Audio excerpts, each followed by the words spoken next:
There are clearly good movies and clearly bad movies. But sometimes we like to sit in a dark room and look at pictures of other people to try and get past our childhood traumas in order to find out what is everything in the middle. This is Good Bad, Bad Good. It's a very good reason. I calibrated that machine personally. It's the best mini lab in the state. All right, Cy. Just this one time. What do you think? There's a money fairy that comes and slips an envelope under my pillow every month? What are you even talking about? Well, how? All of this stuff, the new Mercedes, the matching washer and dryer, the fucking Jill Sandra blouse you have on. Now, how? Hi, everyone. Thank you so much for joining us on today's episode. You smacked me in the face with your words. Continue. Where we are going to be talking about, arguing about, discussing, analyzing the 2002 film 1 Hour Photo. How are we doing today? Other than we had a really late start on our end, just because life happens. I'm just waking up, everyone.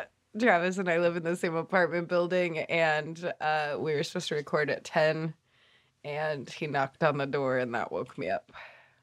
So, I had to take the pup out to poo. How are you doing, Brian? I'm doing lovely. It is actually 12:30 my time, so I've been up for about 3 hours. And that's all I have to say about that. Okay.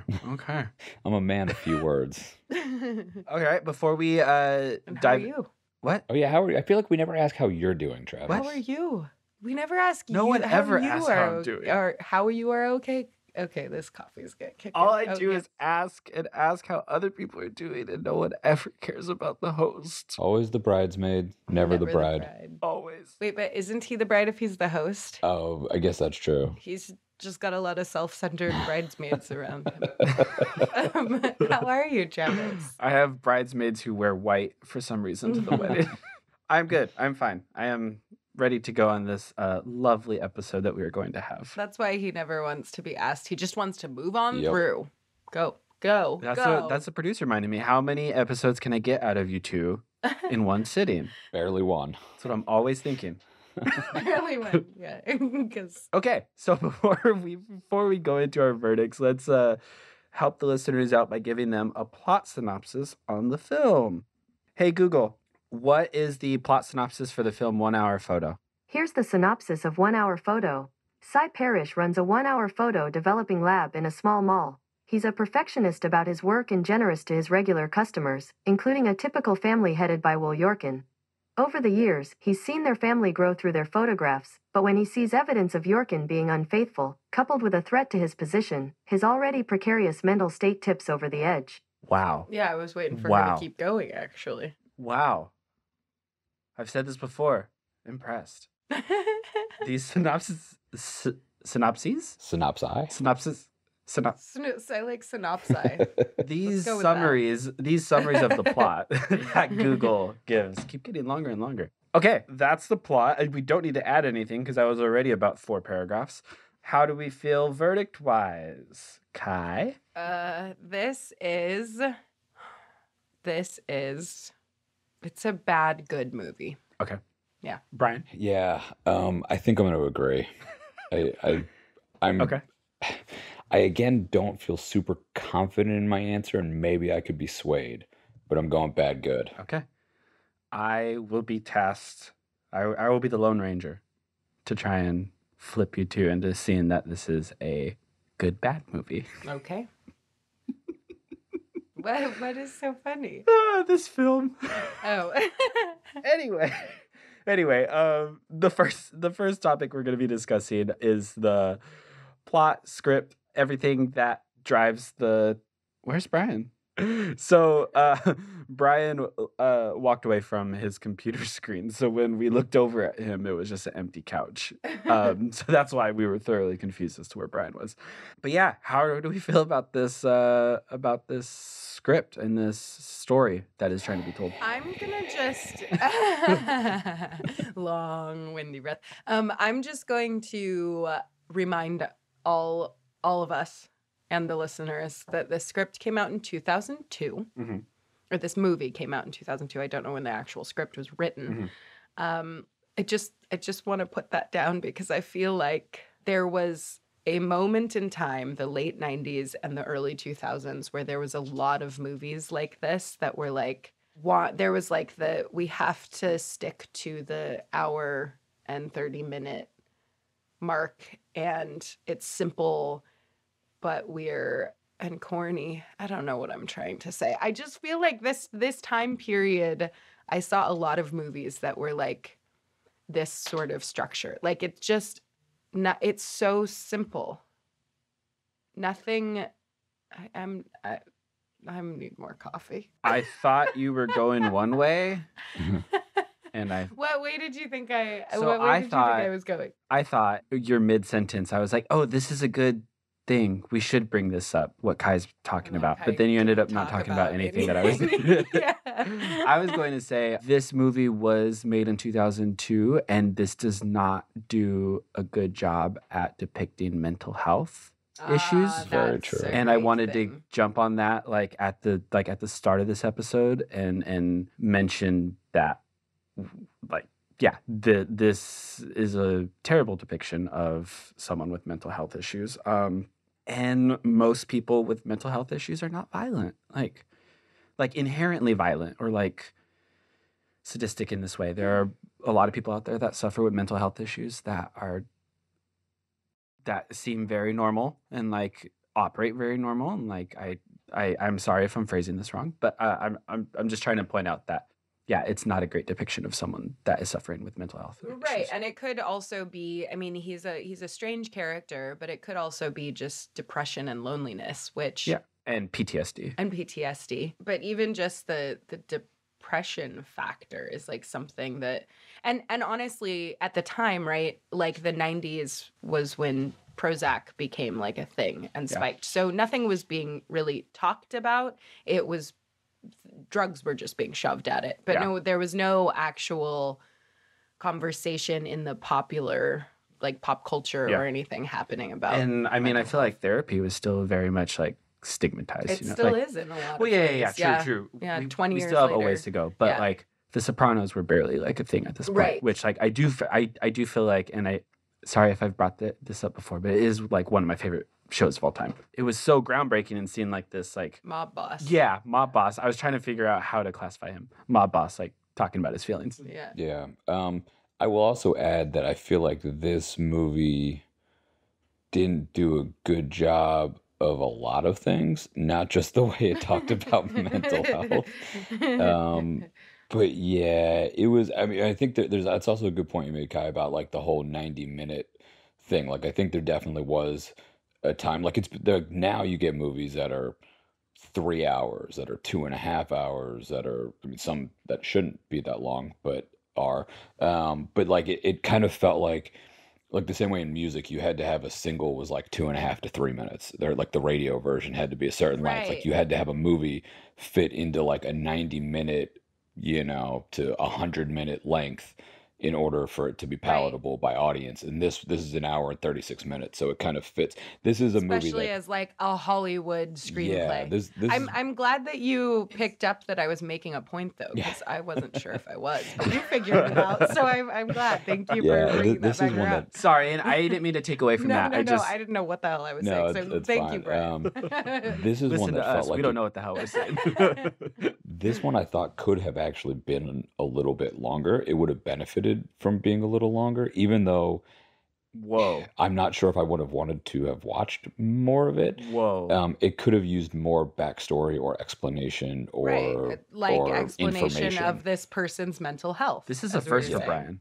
Yeah. Brian's know. usually like, this should have been like 45 minutes shorter. And we're Yeah, like, I Brian, know. the movie was 45 minutes. Yeah. So So what's confusing about what you two are bringing up, which I agree with, but at the same time, like this film like premiered at Sundance. It was very much supposed to be like this like artistic film. It was supposed to be like this chance that like Robin Williams took on like a different role and whatnot. And like those films have always been the length that they need to be. Like there was never a point in time where artistic art house films were like put in this box of like this needs to be 90 minutes. Okay. So that's what's confusing to me. And it's not like what you two are saying isn't confusing to me. More so like the people behind it and like what route they were trying to go. Like were they trying to make this a palatable thing for like mass audiences, or were they trying to make this like art house Right. film? And I think I like the point that Brian made off of a point I was not making. But I also think you're right. I remember this coming out as like the vehicle for Robin Williams, right? That's what this was like, and it makes me wonder. I would like to know the history. Well, one question that I have. Oh, sorry. If you remember your point, you can. That's okay. Go. I was gonna say one question where you were talking, Trav, about how like the certain films like this weren't necessarily made to fit into that like big budget 90-minute whatever we were talking about. Like, I wonder what if the original script was different before Robin Williams signed on, and then once one of the biggest stars in the world at the time signed on, if they kind of rejiggered it to fit, knowing that he's a big box office or was a big box office draw at that time. So like it might have changed a little bit. Yeah, that was gonna be my point of like I'm curious now to know the history of like whoever wrote this. Did they write it with Robin Williams in mind from the very beginning, or no? You know that as a fact. So I actually looked this Yeah. up because I was curious as well. Yeah. They actually sent it to Jack Nicholson first. Oh wow. And Interesting. Jack Nicholson passed on it, or well, essentially while he was essentially taking too long, and like producers were like, we want to get this started, and then Robin Williams was approached, and Robin Williams actually was cast as the role of Bill, the manager. Yeah, I did Oh, read that as Gary interesting. Cole's character. Yeah. And then once he like he read it a couple times, and then he's like, actually, I want to be Psy. Well, that's we'll go into the acting stuff in a Yeah. little bit. Okay, but actual unfolding of events for this film, issues. What you'd like? A few dialogue issues. A few? The dialogue, yeah. Well, just a few at least that I wrote down. Like one in particular. Earlier on in the film, what are the actors' names? Were Nina and Will Yorkin, the two, like parents or whatever, the couple. The couple. They're getting into the fight where he's like, I Oh my have to gosh. work for these things. You think all these things just fall off of trees? And then Connie Nielsen, who played Nina, she says, "You're an emotionally neglectful husband and an emotionally neglectful father." And I literally just bursted out laughing when I heard that, because I don't know if it was just the lame delivery of it or the lame writing of it. The dialogue was pretty bad throughout a lot of parts of this movie. Yes. Yeah, I agree. That scene in particular was when I made the first, like, I had the first thought of like, oh, this is a good bad movie, because that scene. Wait, did you just say it's a good bad movie? Isn't that what we said? No, we said bad good. No, you said bad good movie. Oh, I'm already you've already swayed me. Yeah. You didn't even say anything. That scene was so bad. That scene in particular, I was laughing like throughout the majority of that scene. This film ended up being a comedy for me. I think this film was that bad. Like it's That's like what Robin Williams does best. what? Comedy. Yeah. Robin Williams was probably like, I mean, I thought that's what we were trying to do. He's Like, was, rolling over in his grave saying that. Yeah. yeah, that the acting as well. Like I think it was every aspect of that scene was bad. Yeah. From the dialogue to the acting. I know this is like going into other categories already. Dialogue, acting, the way it was shot, like there was nothing special about it. Like the way that scene was shot. It also just, the whole argument came completely out of nowhere. Like all of a sudden, like wasn't it like she was putting the kid to sleep, and then all of a sudden they're just fighting in the kitchen, It where was it came out of nowhere. Like there were Yeah. no signs that there was any trouble or they were having issues or anything. It was mid sentence too. Like the scene started with like, it didn't start Yeah. with like, so now we're gonna argue. It's gonna be Right. like, oh, we already kicked off. Like us the viewer are like catching up to them, and like they're mid fight of like, you like that Mercedes out there? Well, I gotta pay for it Right. somehow. Right. It felt so much. And if there are any actors out there, you would know. Kai and I have actually done this before.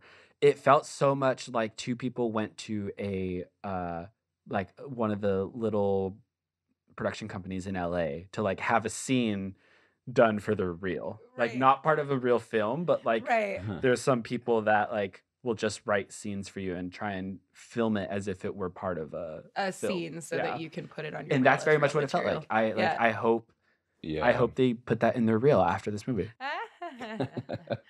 If they wanted to get other jobs, they probably should not have put but that that's scene in what I was their thinking. reels. I Yeah. felt that way with like a lot of this movie, that like there was so much obvious writing and so many things were just said that I don't know if people actually say to one another, or like People don't talk like that.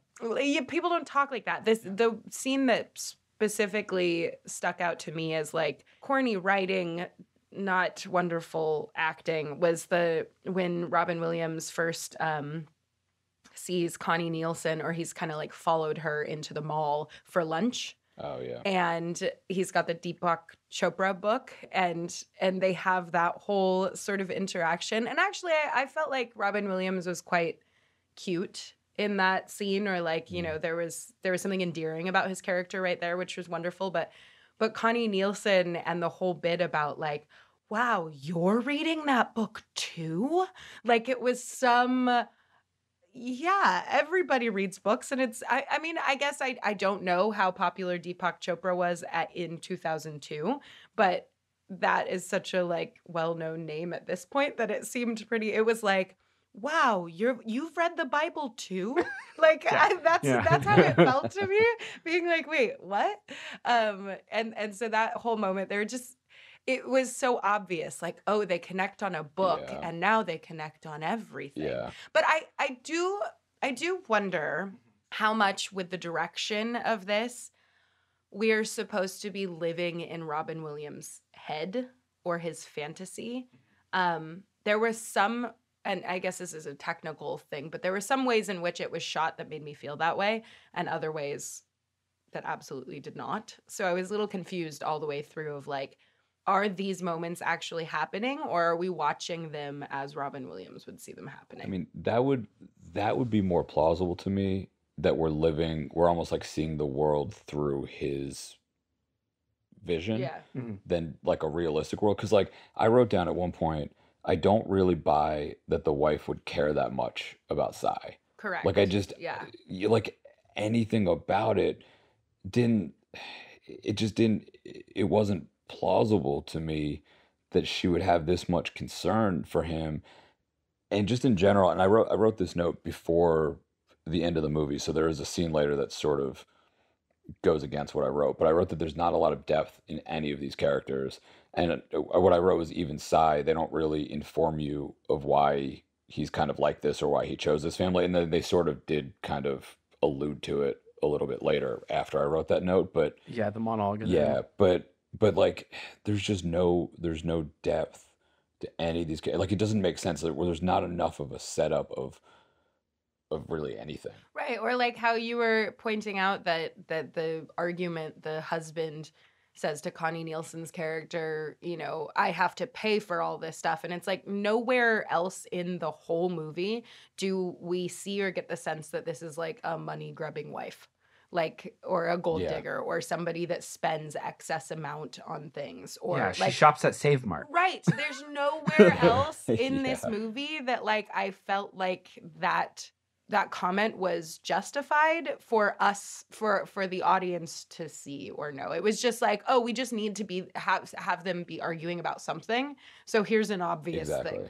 You know, it was like the writers were like, oh, you know, my wife and I always fight about money problems or something. But then like, let's make the writing about something like, well, I've been like, even if she had responded with, I've been going to Save Mart, what do you want from me? You know, it was something that like, yeah. So to slightly play devil's advocate on that, Okay. because we come in mid scene, Yeah. we don't know.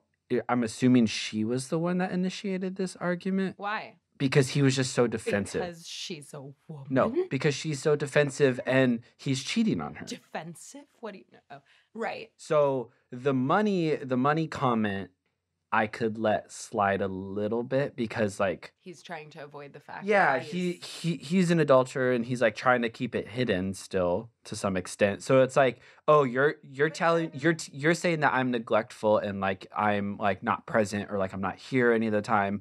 Well, it's because I have to work. Realistically, it's not. It's because I have to bang this other girl. But Right. like it's his defense of like, well, I have to. You like all this stuff, But right? even the writing there, I didn't gather that from it. I would have loved to have gathered that from it, or like Yeah. knowing what happens later, be able to go back to that scene and be like, oh, they were dropping subtle hints here. Yeah. But then it would have been like, I don't know. She's like, you're never around anymore. Yeah. There was like, It's definitely in hindsight that we're able to put that right together. In the moment, it does feel very much like it's about money. It's literally just in there so that people aren't entirely surprised when they find out he's having an affair. Right. Because, like, oh, there's arguments. They're super not happy. Oh, okay, yeah, I get it. He's having an affair. But, like, yeah, it was just it felt like a throwaway scene otherwise. Yeah, there was so many things in this script that just, you know what? I'm gonna talk about a moment I liked. I really loved the scene in which Sai's Robin Williams' character meets the father for the first time at the store, and the son is there, and there was this very sweet, endearing, lovable thing about Sai all the way through, and especially in that scene.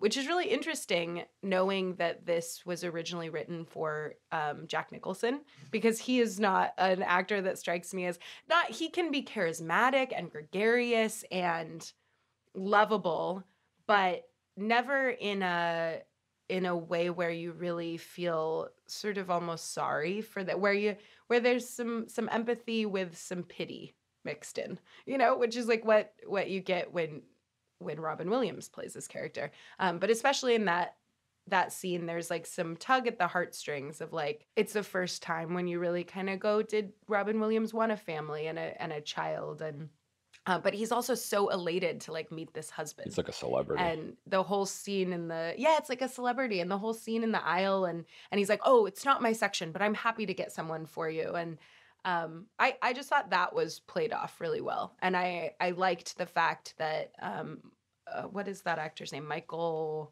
something. The Michael Vartan, who plays Will Yorkin, that he kind of brushes it off, and he gives him a sideways look once or twice, but like, it's more just like, okay, this is a lonely guy and whatever. And that was one of the moments where I really felt in Robin Williams' skin, right? That we were like, I was there with him on that ride in this sweet moment. I wish I thought the same way about that scene, but I was just so confused as to why he was trying to buy Mac products at Save Mart. So like that like took me out. I'm like, what kind of store is this? It's like a Walmart. Yeah, like later on I like realized like, oh, it's essentially supposed to be like a Walmart, I guess. Walmart, Target. But there's still not Mac stuff at Walmart. But whatever. There's still not Mac stuff at Walmart. Not like I highly doubt any Apple like Mac users go to Walmart for like their stuff. Well, it's that same. I highly doubt that somebody that's talking about how much money they have and lives in this big nice house goes to Save Mart. Walmart. Save Mart. Yeah. Where is this supposed to be set? I don't think they say. I don't know, but it's clearly shot in LA. It's so very clearly shot in LA. It's clearly LA, but it's not supposed to be LA. Yeah. Like it feels to me like this is supposed to be. I feel like it feels like upstate New York or something. Yes, yeah, on the East Coast somewhere. That's what I was gonna say. I was gonna say it just felt like Middle America or something. Yeah. Oh, really? Yeah. Well, only because they're going to a Save Mart, which is like. I mean, that's possible. Walmart's in Middle America. Well, they were talking about the city, and then also like that's a long drive. That's what made me think like, all right, they're maybe in like Rochester, New York, or like Connecticut, like right outside the city, and like they like drive up there or something like that. But yeah, it's very clearly like shot in LA. Glendale. Yeah, right. It's like the streets that they know don't have one palm tree on them that they can use as the like neighborhood street. It was filmed in Brentwood, in San Marino, in Torrance, in LA, in Downey, and the Topanga Plaza Mall in Los Yeah. Angeles. Shout out Johnny's Charbroil in Downey. Oh yeah, I actually noticed that too. So those are all LA areas. So it's funny because, like, yeah, I mean, like me, I've been to LA, but obviously I don't live in LA, so that was not very obviously LA to me. Yeah, But they never say like where. That's all I have to say about that. The license plates are not Californian, so we know for sure it's like, I want to say it looked like it was Maryland or something. I'm not too sure. Yeah, it felt East Coasty to me. Yeah. But Okay, well, although it's funny we're saying this, I just looked down. My notes said, "Good job making it look anywhere USA, even though it's LA." because that is the truth. Yeah. I before living in LA, I wouldn't have known half the stuff that was filmed in LA was filmed in LA. It's not until living here, driving around so much here, and working in the film industry and like location scouting here that I've realized how many things are shot here and used as a different state. I somewhat agree. Well, I grew up here, so like I obviously know the city in Southern California very well. But it wasn't until I started to pursue filmmaking that I'm like, oh, I understand why the film industry came here. Like within like 50 miles, you literally you can make anything look like where there's mountains. You can make it look like the Pacific Northwest. You can make it look like the desert. You can make it look like New York in like downtown. Right. Just one last comment on the writing.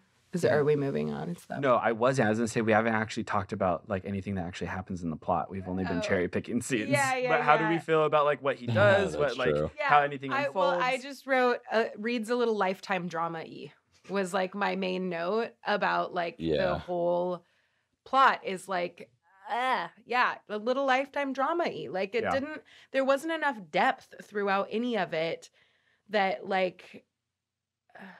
I still just want to cherry pick scenes because I think overall I was disappointed with where the script went and the lack of depth in it. And so, but then I'm thinking back to these like moments that I either hated or loved. I love when we actually are in his head, when he's outside of their house. It's the first time we see that he knows where they live. And he like goes inside. He goes inside. And I wrote, so I know we always do a nitpick moment at the end of our episodes, but I wrote rather than a nitpick moment, here is a golden moment, which is him taking a shit in their bathroom. Because we don't know yet that we're in his head. And did he go to the restroom in there? He's on. There's like a 1 minute. He's literally clip. taking a dump. Minutes, but it's like 30 seconds of him just like taking a dump on their toilet. I think after he's changed into the father's clothing, which I was like, oh, this is a golden moment. Not a pet peeve, but a golden moment. But then there was a part of me, I loved that was like his fantasy and that we were in his head, which made him feel like a much more innocent character than, just somebody struggling with mental illness, like you were saying. But there was a part of me that wanted him to be a psychopath and that wasn't actually in his head. He was actually in their house.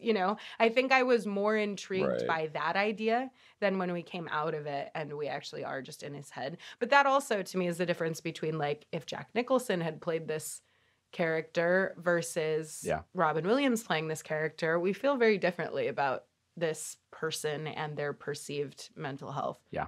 So then how do we feel about his actions like towards the end? Because we're kind of just going around the final thing of what happens. But he essentially attacks the father of the film and his like mistress and like forces them to take nude graphic photos together. How do we feel about how that all unfolded? Because we haven't talked about that yet. Yeah, well, I don't love that like we don't find out.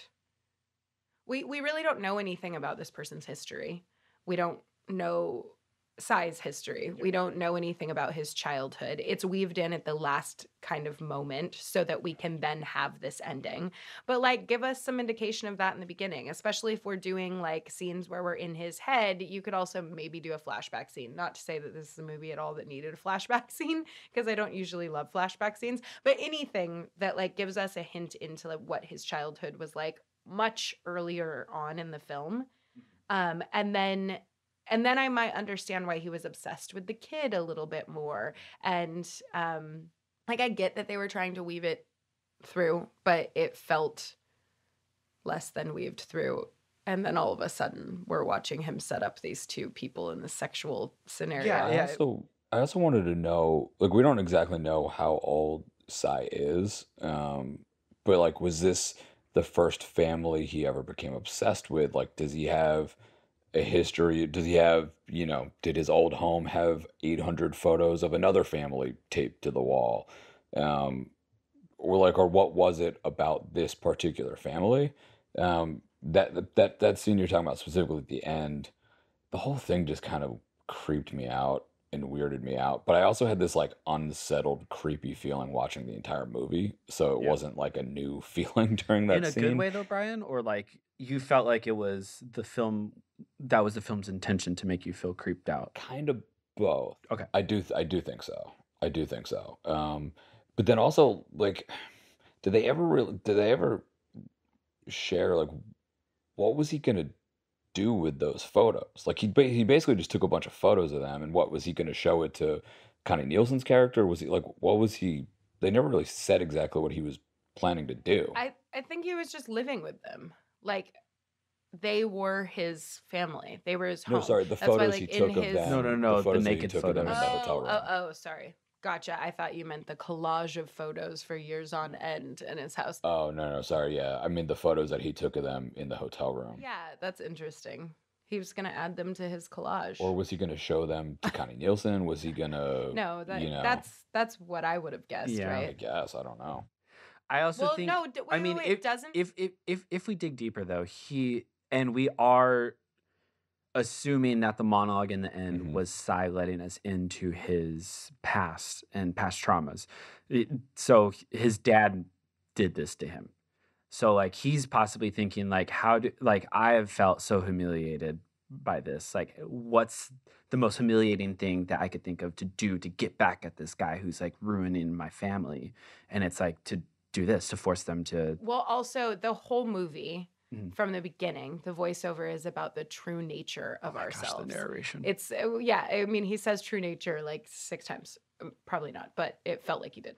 Yeah, so there's this overarching scene that he's trying to he keeps saying nobody takes these pictures of themselves. Nobody takes the true pictures of the Mhm. things that have gone wrong. It's only the or happy this. moments. It's only which the I happy actually moments. liked and like agreed with. Totally. But so then I think at the end, this is like he's found out the true nature of this man who he has obsessed about because this man has the perfect, sort of family. But the real nature is this man does not, he's got this dark side and he's hiding this thing. So what is the true nature? It's his affair. The other question though too that I wanted to ask you too, because I am still kind of on the fence and kind of unknown, like I don't know myself.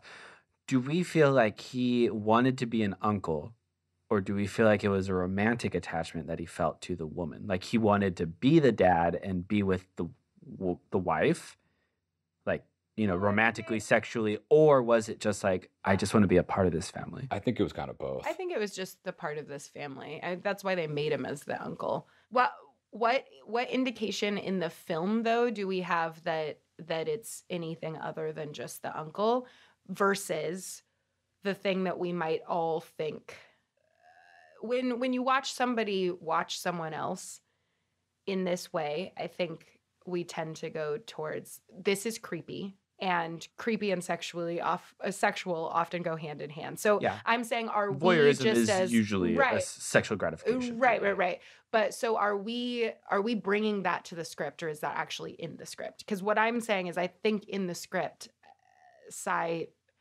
almost feels childlike, which is why he's relating to the child so much and why the uncle character makes sense. And the sexual stuff is repressed and horrible for him. So I didn't feel the romantic attachment at all, like him trying to. I felt like there was a little bit like him kind of like following her to the mall, and that whole thing in the food court could be seen as a way of him trying to like force a connection with her, and then also like him scratching out the husband's face. I know it was after he found out that he was cheating on her, but like he's scratching out the husband's face in all those photos kind of struck me a little Yeah. bit as, I don't really know what the word I'm looking for is, but like that it could have been a little bit of him having a romantic interest in Connie Nielsen as well. Right. Yeah. Yeah. It Yeah. could have definitely been more. The reason I'm on the fence is that I feel like I'm leaning more towards him wanting to just be a part of a family and be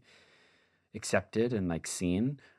It's the food court scene that really throws me because I'm like, it's a book about love, and he's also talking about like coincidences in love. I'm like, this feels more like he's trying to be a romantic partner with her. So that's why I But- don't know. But to me, that scene felt like he's putting the wife and the husband up on a pedestal as parental figures as well.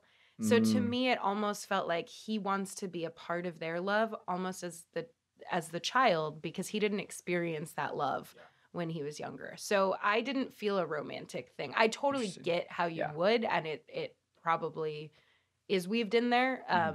But for me, I saw him so much as the child that just hadn't grown past his childhood trauma, and that's why he was the way. I'm also speaking from a place of ignorance because I don't know what that book is about. I'm assuming it's about romantic love, but it could be about love of all forms, right? Like that Right. book that they're The Deepak reading. Chopra, Yeah. Chopra book. Yeah, we don't do that kind of research on this podcast. Which we probably should have looked that up. But anyways, Uh-huh. I think that about just.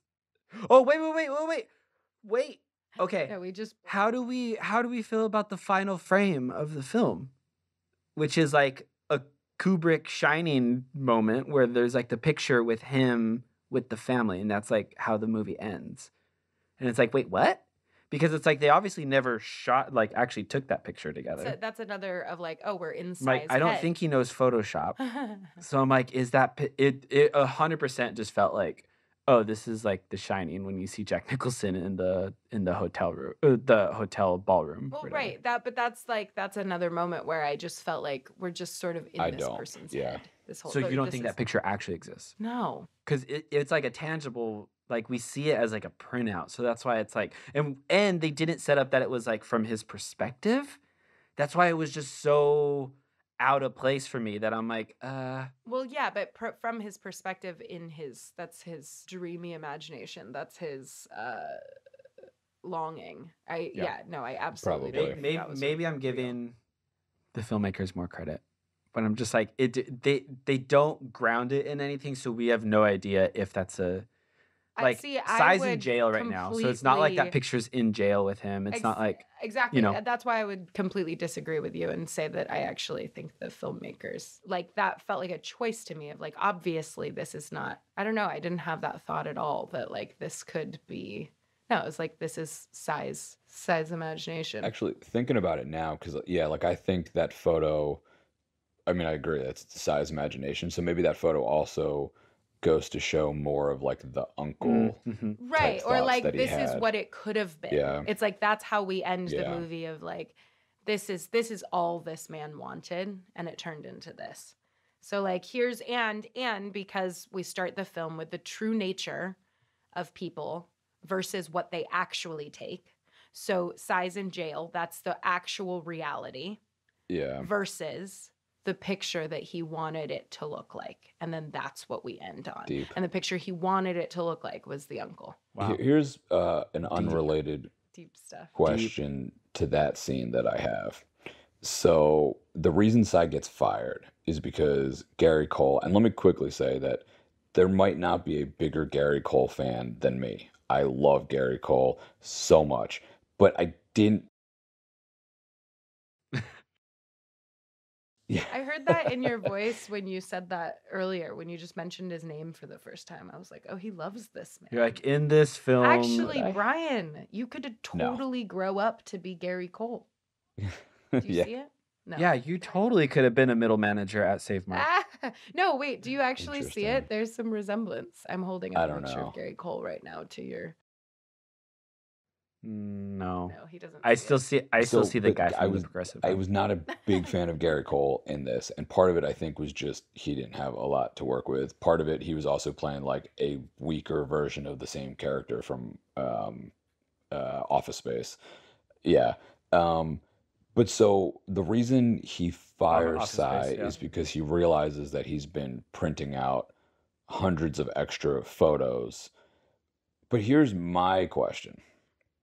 Sai has clearly been doing this for Mhm. I don't figure how that the kid is at least 8 to 10 years old, right? So he's been doing this for probably close to a decade, Years. and he just now realizes it. Right. That was confusing to me because he said 7 years at one Yeah. point, and I'm like, he hasn't only been working there 7 years. Well, yeah, But then another time he says 11 years, I think. that's true. Do you think it's only because Gary Cole's character, I think Bill was his name, right? Like started noticing the fight that Sai had with the printer tech or whatever, so he started looking into him more. Because like, there's no reason that he should have just now figured this out when it's been happening for almost a decade, probably. That just kind of bothered me a little bit. Right. No, that makes sense. It didn't clock me or bother me, but I get why it did bother you. Brian. Hold on, hold it up to the screen so I can see it. Oh, I see Gary Cole more than the. Oh, come on. Just because he's got dark hair and a I beard. know. Well, that dude's not me. I'm offended by you. 100% that's you. we will post these images side by side. And my favorite category to discuss on this film is going to be acting because that is where all the meat is, in my opinion. Depends on what your definition of meat is. So the acting alone is the reason I think this is a good bad movie and why I actually thoroughly enjoyed this because it was just so bad. Okay, yeah, okay. I'm glad you said bad because I was like, It was painful? so Yes. bad. Every single person, every from Psy, and like the sad thing is, and I think this might be a note for directing because we have seen Robin Williams do like non-comedic roles, right? From the beginning Yeah, on. yeah. So like Dead that's Poets why this might Society be a is, like, directing his- thing, but like every single person is bad. Psy is bad. I'm gonna. Oh, actually, sorry, Gary Cole. yeah. Gary Cole was the only one that I was like, Yeah, it's pretty bad when a like fifth-rate character you're considering the best actor. I believe him as like a manager, but maybe it's because I've seen him as manager. Oh, and also Yoshi. Yoshi was the all-star of this whole film. But everyone else, bad.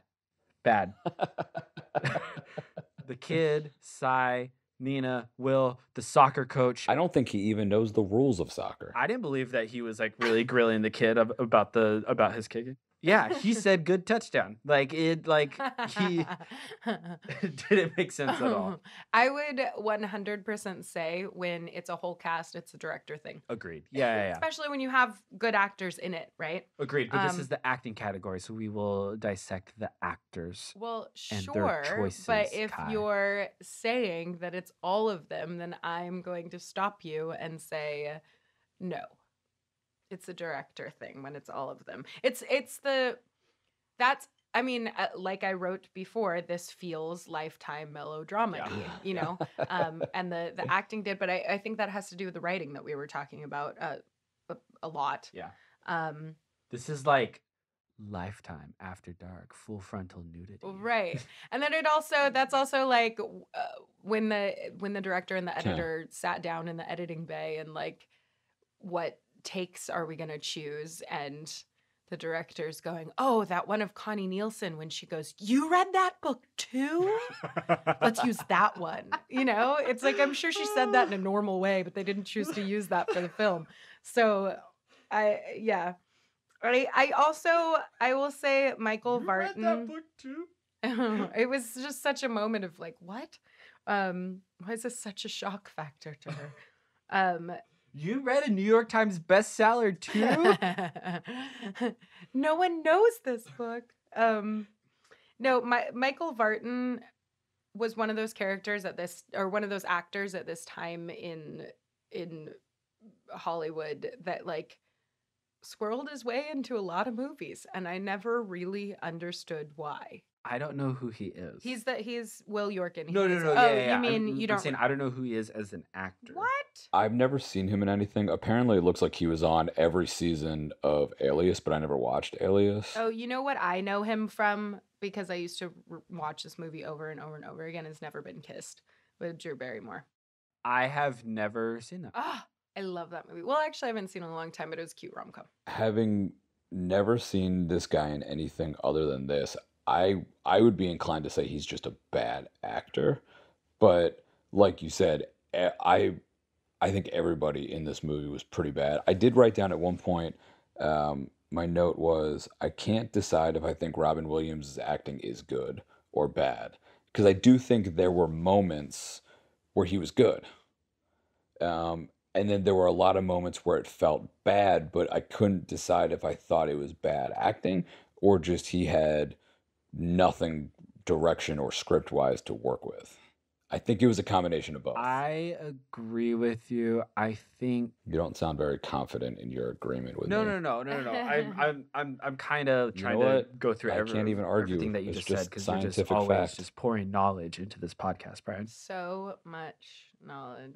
He drops the knowledge mic on the daily. Boom. I was gonna say, like, I feel like Robin Williams was the only actor that did the work, like, and by did the work, like, figured out like character motivations, like character history, like all these things.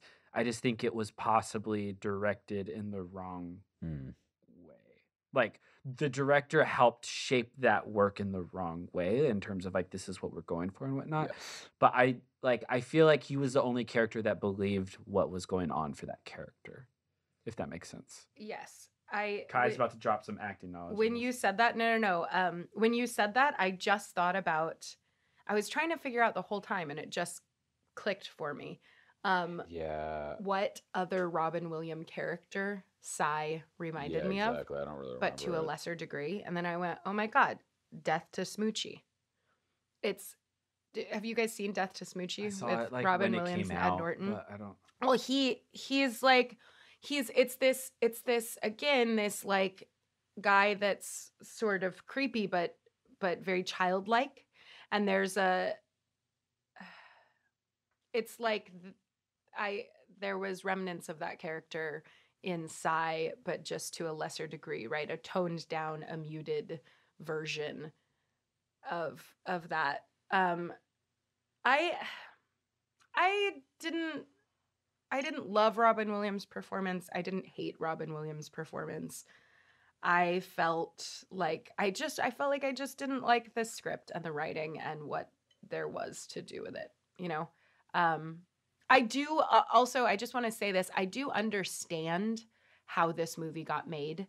I do understand why actors like Robin Williams signed up for it, because reading this script at the time, the initial concept is really good. Like, this is a great sort of interesting take on mental illness at a time when it wasn't being talked about so much. And I mean, they didn't. There's so many flaws in the script, and I don't think they delved into a lot of what they needed to delve into. But had I picked this up and read this as an actor, I think I would have signed on to it. But then it's just, And who knows? The script probably had quite a few more scenes that were cut out, or whether it wasn't shot or it was shot and it was left on the editing floor. Right. There might have been more. I will say there was never. His character doesn't. There's not a big like arc, or there. We don't. He's kind of the same all the way through until the end, right? There's not much change in emotion, but I also feel like that was purposeful.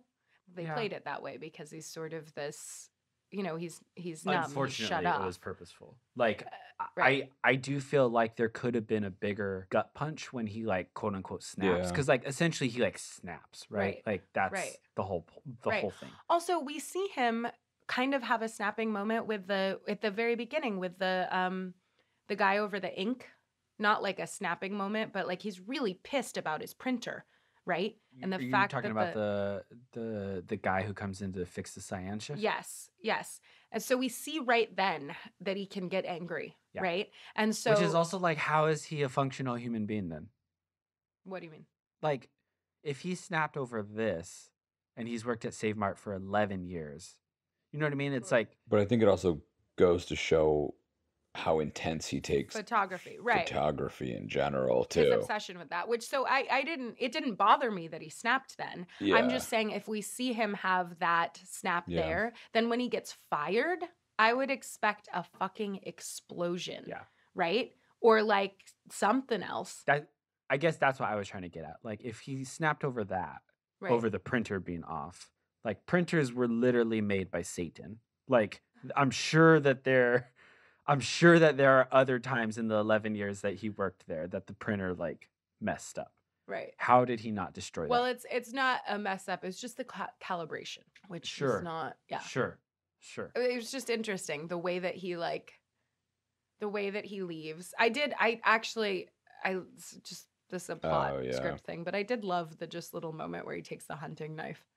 He's walking down the aisle and then he turns back around and unlocks the thing and grabs the hunting knife. I really like that shot, the continuous shot, and Yeah. like the fact that the blue. Well, we'll talk about this in technical, but the blue color palette that they had throughout this whole film, that was appreciated by me. Yes. I got to go back to the plot real quick, talking about him getting fired. Who the fuck gets fired and is asked to finish out the week?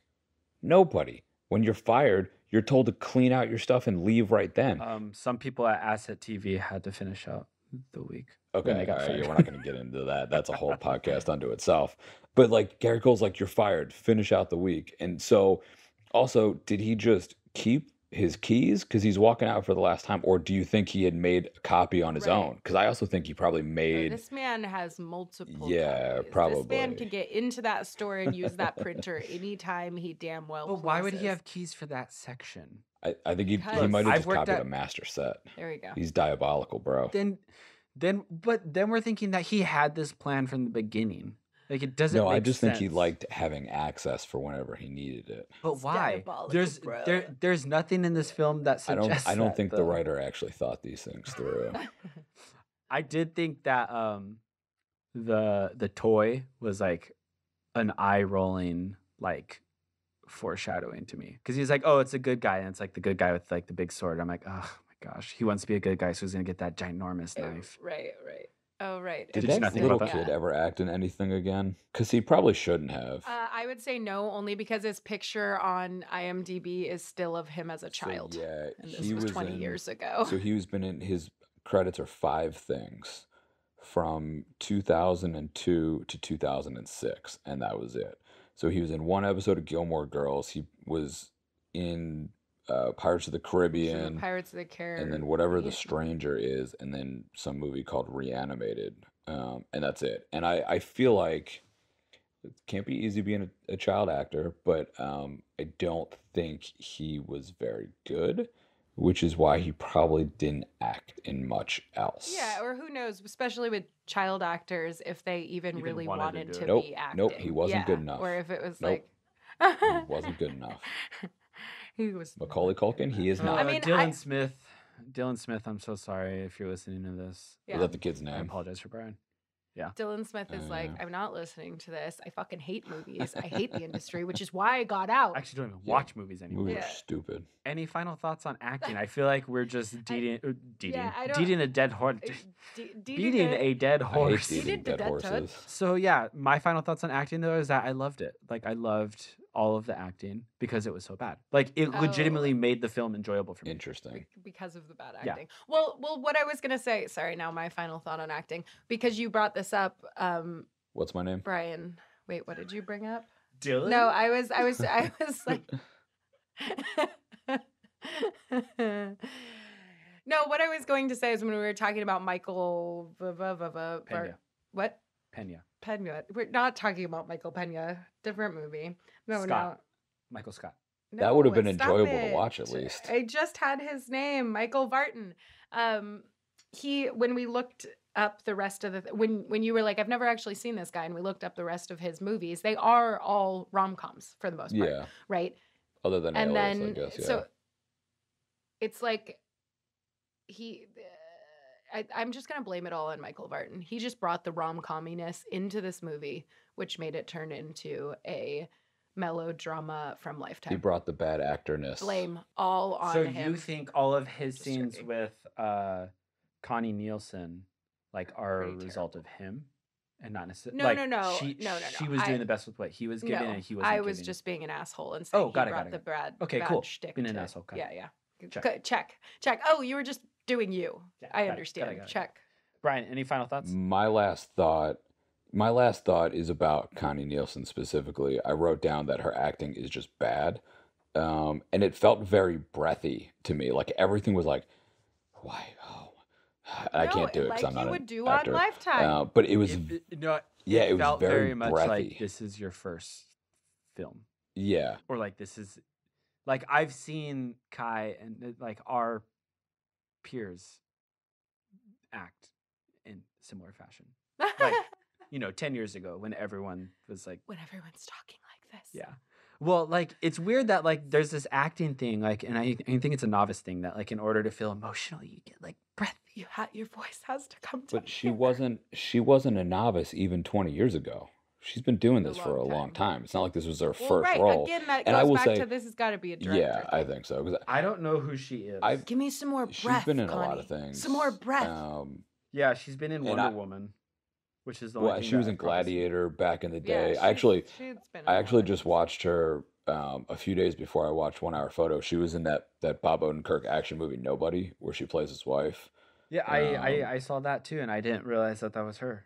That was her, yeah. She Well, just looks 'cause, so like, drastically different in this film. Like her with hair the is like the way, like, short. Is it a pixie cut? Yeah, and it's a total Yeah. 90s pixie cut Yeah. because it's flipped Yeah. out. Oh, that was driving me nuts. It took me a moment to like just get past looking at her hair All because the baggy clothing too. Oh God, for all of them, not for- just her. I right, mean, just like, that period of time in clothing and hairstyle was like so bad. And you know that like Yeah. 3 years from now, because we're in the 90s right now, like fashion has gone back to the 90s. yeah. So like 3-4 years from now, we're gonna be in early 2000s and it's gonna kill me. All Ugh. you Gen Z baby douches. And with that, baby douches perfectly goes into technical. Does it? Yeah. Just roll with it, Kai. We'll how, make it work. how do we feel about how do we feel about the technical side of this film? There were some things that I liked on the technical side. I felt like there were some cool camera angles, some different camera angles. I think you mentioned the color palette. I thought was cool, literally, I guess, but also because there was a lot of blue. Yes. Yeah, yes. But I just thought it was an interesting choice. I thought there were a few of those, the camera angles and the color palette that kind of, and the music. What did I write? I know I wrote a note about the music. Yeah, I just thought it all kind of added to that overall sense of eeriness or creepiness, which, like I said earlier, I felt at least I thought was an intentional choice, and I thought it kind of worked because, and maybe it's because I had seen this movie probably like 20 years ago at this point, but and I knew a little bit about it, so maybe that's why I also thought the creepiness kind of worked because there is a certain underlying creepiness about Psy as a character and as a human being. Like you can tell there's something just off about him from the beginning. And I just thought I thought those choices worked. Let's stick with cinematography since he's talking about cinematography because I feel like we have notes, or at least I have notes. I don't want to speak for the both of you on like various different aspects of the technical. So do you have any thoughts on cinematography? On the cinematography, I appreciated. But there wasn't a shot at all that took me out of it. Like if I don't notice the cinematography, then I enjoy the cinematography. Does that make sense? There's like, I'll be watching a film and like some shot feels very off and that then forces me to watch how off a lot of the shots are. But you've never looked at cinematography and been like, damn, this is so beautiful. No, yes, of course. Which you're noticing. You're right. You're so correct. Then it's bad? I am noticing it. No. But if I notice it and it pulls me out of the film rather than putting me further into the film with like something that's shot so beautifully, I will notice it, appreciate it, and then just go on the journey and ride with it. Yeah. This film was shot, I thought, beautifully, but not in a way that I was like romanced by it to like go on the journey with just the cinematographer in and of itself. But I thought it was shot really well. I appreciated shots like the one you were talking about, the our like long dolly shot when he's walking down the aisle to the I also, especially watching films like this with things like that shot in 2002. I know that there's no kid with a gimbal. It's like, or a not a gimbal. What am I trying? Ronin? A what? A Ronin? What's the thing when you Well, strap? you have a Steadicam. Steadicam. Steadicams were invented in the 80s. Oh. The first film to use a Steadicam for a lot of it was The Shining. Movi.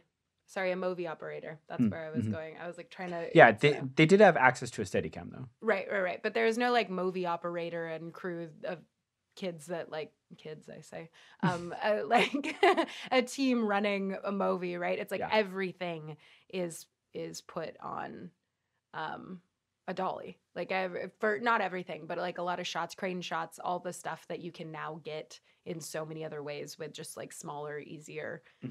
I love watching movies like this and thinking, wow, it took 3 hours for you to set up the whole track just to get that one shot, which is a lot different than what we do today. I will say the long shot that I'm talking about in Walmart, Save Mart. I think that was I think that was probably on a Steadicam. It's like not at all on a dolly. You're not, incorrect. because then if there's tracks, we're then saying like they went back and painted out all of the tracks. Oh, I'm an actor, Travis.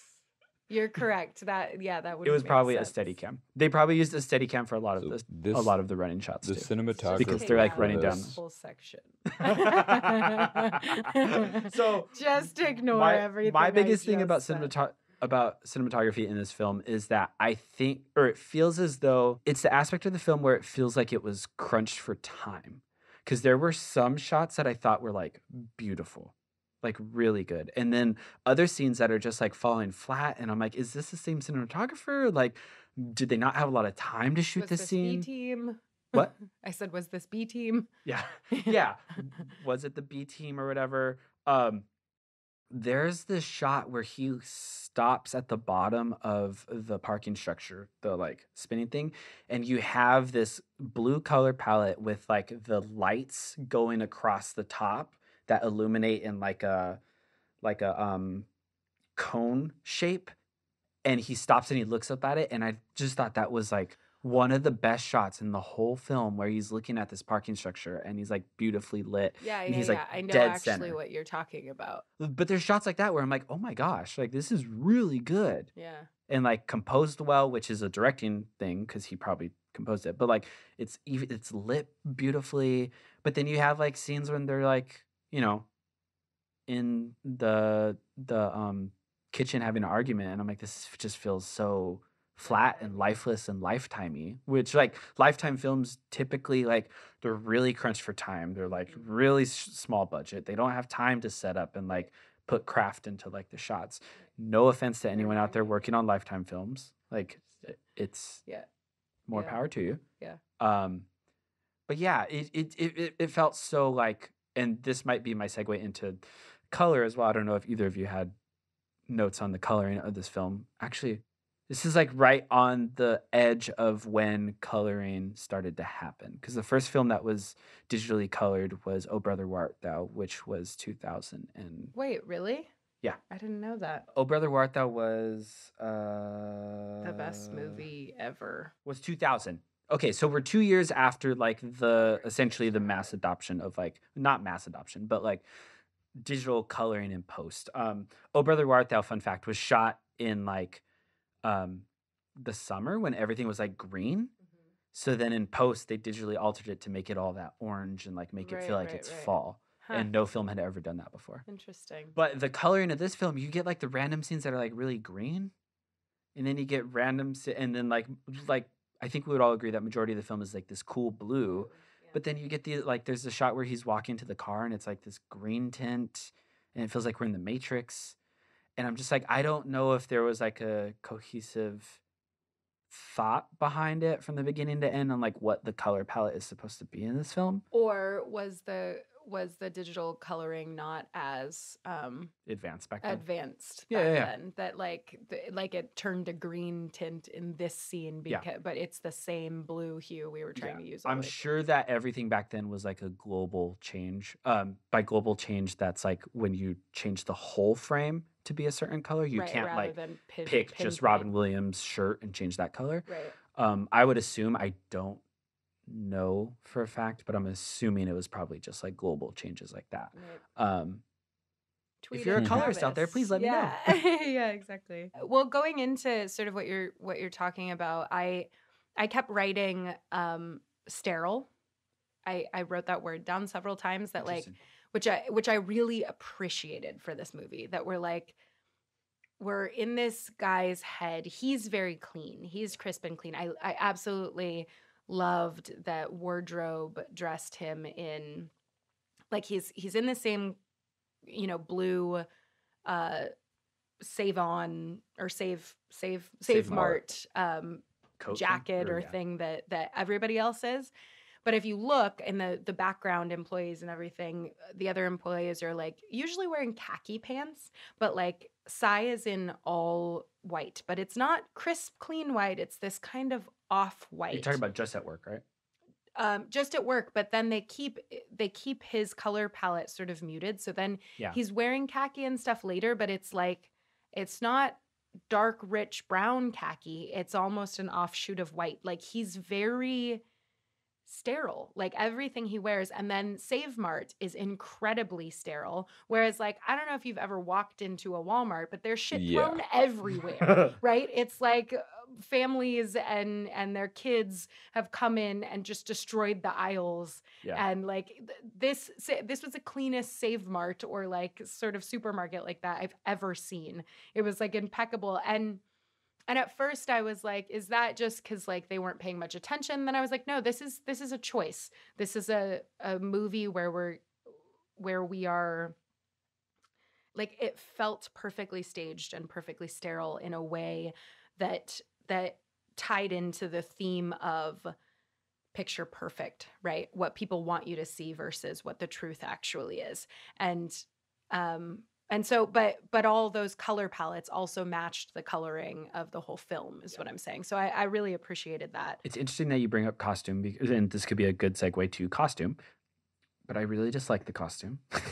Like, disliked? Yeah. Oh, I just really felt like enjoyed it. kind of like what Brian was talking about, this like uneasy, like they dressed right. And I guess my biggest complaint is more so just with Robin Williams' character.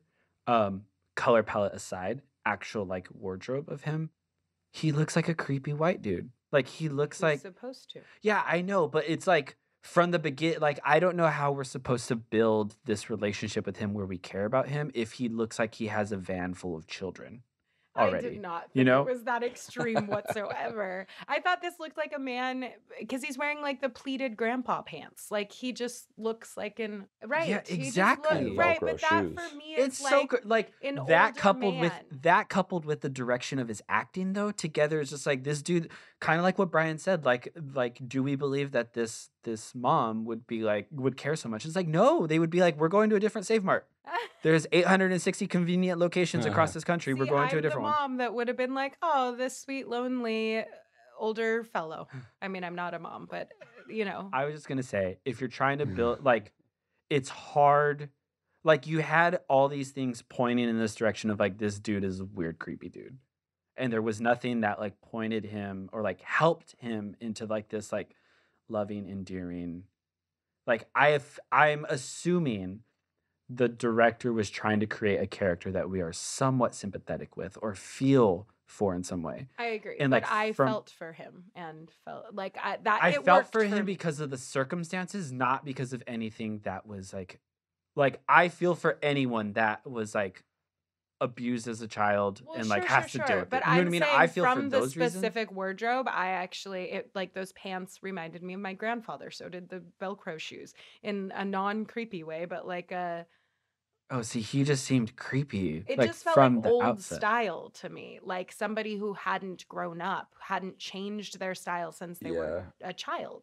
Like, that's what it felt like to me, which actually aided me in sympathizing with him. Oh, see, I just disagree. Let go of the past. I He's, felt like, very still much back like he there. was a creepy person from the beginning. All right.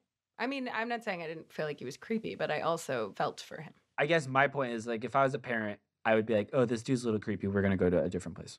Especially because he's showing interest in my kid. Yeah, the interest in the kid never felt inappropriately creepy to me, though.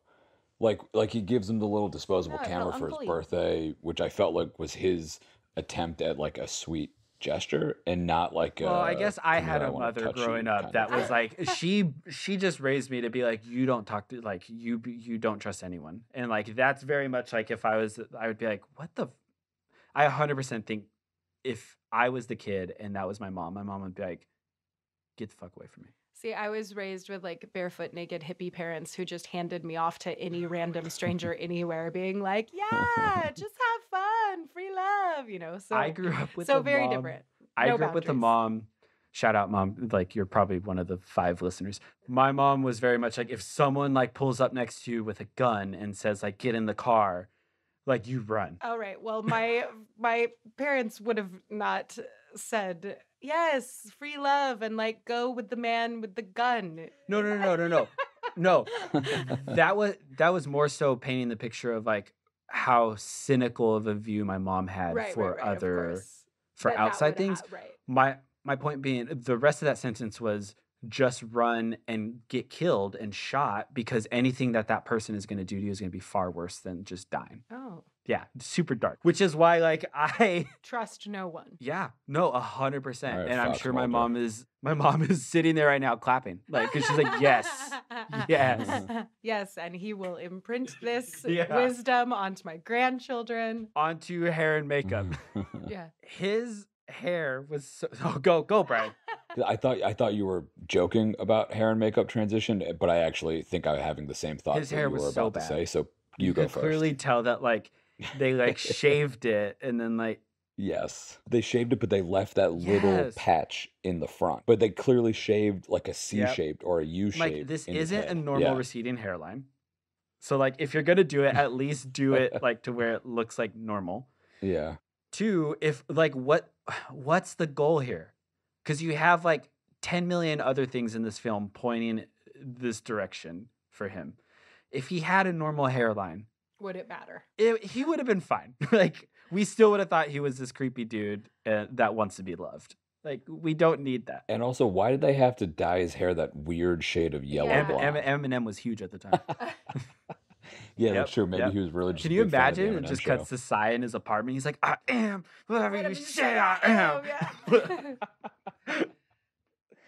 No, you know, Yeah. Psy Yeah. is totally 100%. Stan. Had Yeah. Psy been born in 1988 Yeah, rather than he's definitely Stan writing letters to Eminem. 1954. Yeah. Yeah.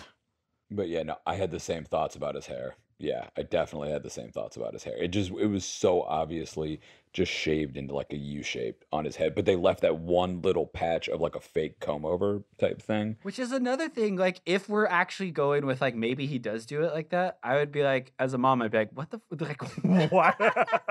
Like what?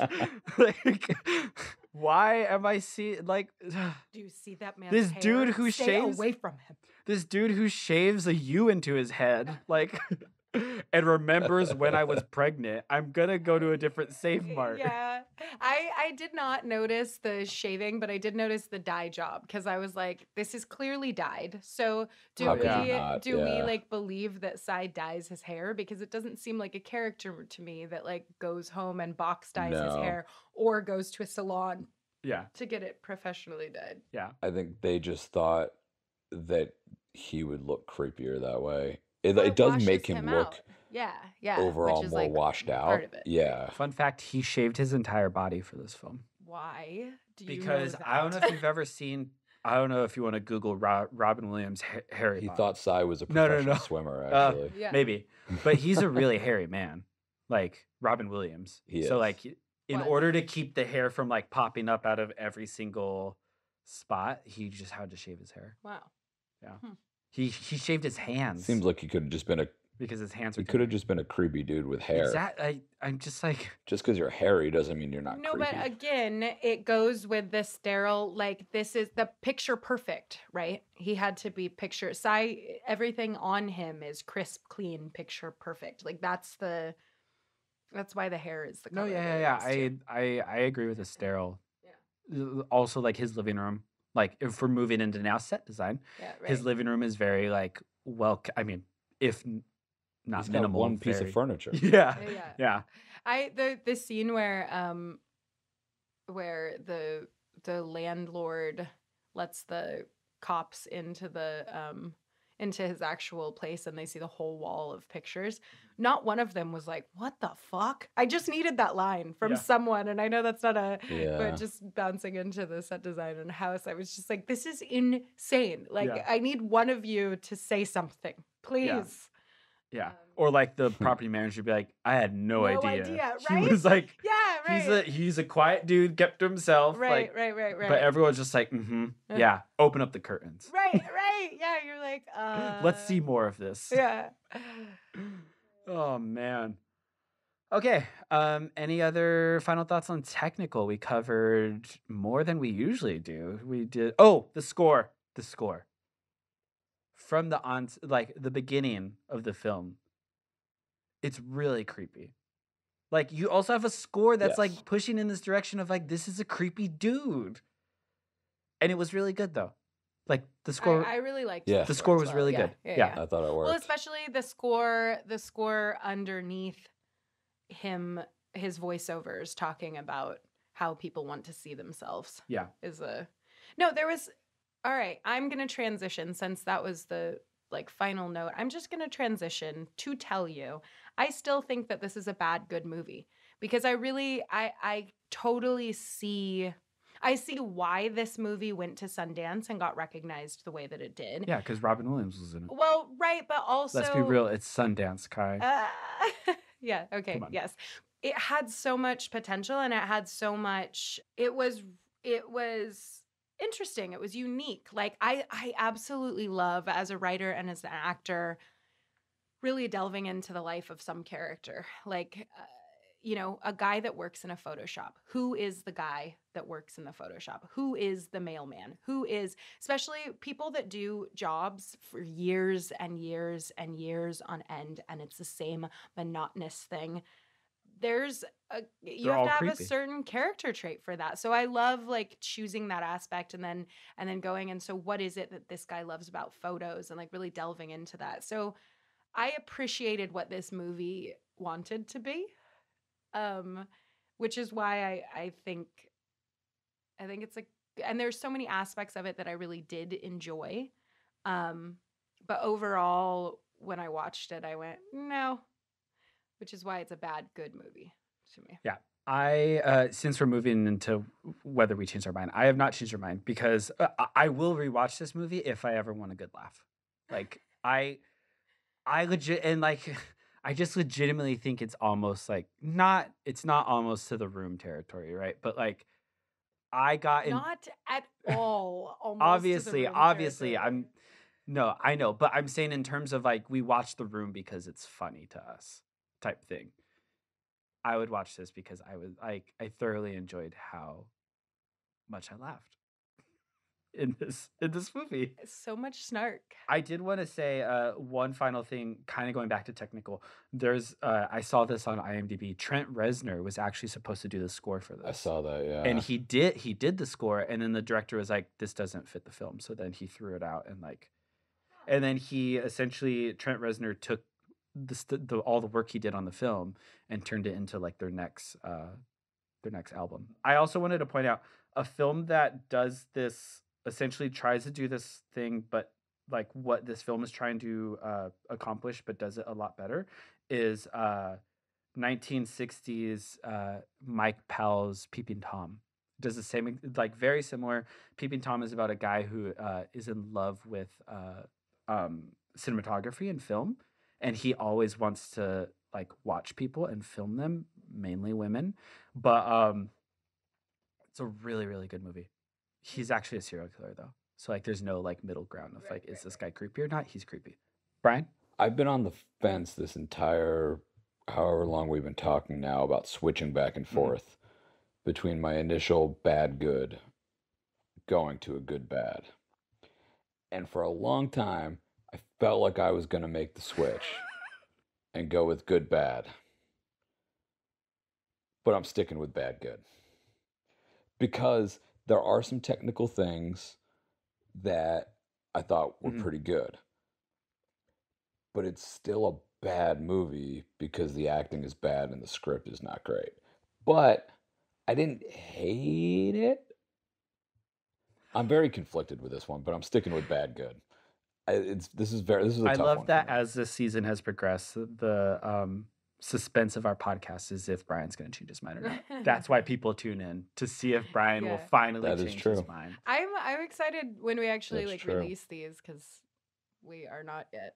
Yeah. But we will be. I'm excited to like see people what other people's takes are on it. Like this is obviously bad good, or this is obviously bad good, or like This I is don't obviously care, you good. losers. What are you doing? This is Yeah, a or that. masterpiece. Some Yeah. people will think Or that. that. Why would Bad Times at El Royale be on this podcast, Kai? Right.